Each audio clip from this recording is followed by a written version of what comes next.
15ই August. হ্যাঁ, এই দিন আমাদের দেশ স্বাধীন হয়েছিল।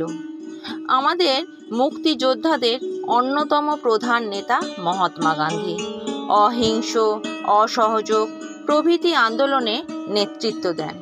আবার আছেন স্বাধীন ভারতে প্রথম প্রধানমন্ত্রী জওহরলাল নেহেরু। আবার আছেন স্বাধীনতা আন্দোলনে শহীদ বিপ্লবী ক্ষুদিরাম বসু, যার মাত্র 18 বছর বয়সে ফাঁসি হয়েছিল। আছেন সিপাহী বিদ্রোহে সাহসিকতার সঙ্গে লড়েছিলেন মঙ্গল পাণ্ডে।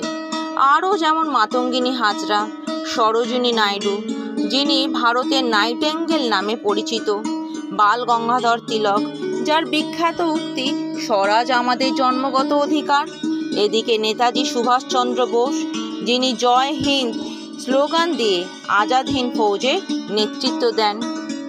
আবার কালাপানির মতো নৃশংস শাস্তি পেয়েছিলেন বীর সাভারকার।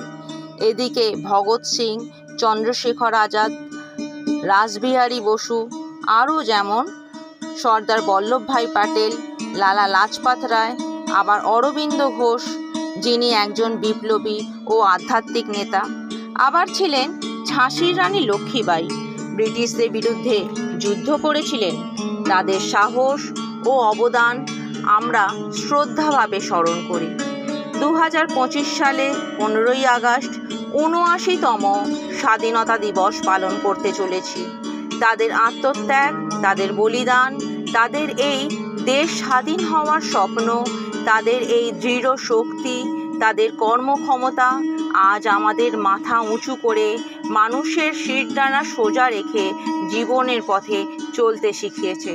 হ্যাঁ বন্ধুরা, আমরা সবাই মিলে মাথা উঁচু করে তাদের স্যালুট করে পতাকা উত্তোলন করি আর স্বাধীনভাবে বাঁচতে শিখি, স্বাধীনভাবে জীবনের পথে এগিয়ে চলতে শিখি।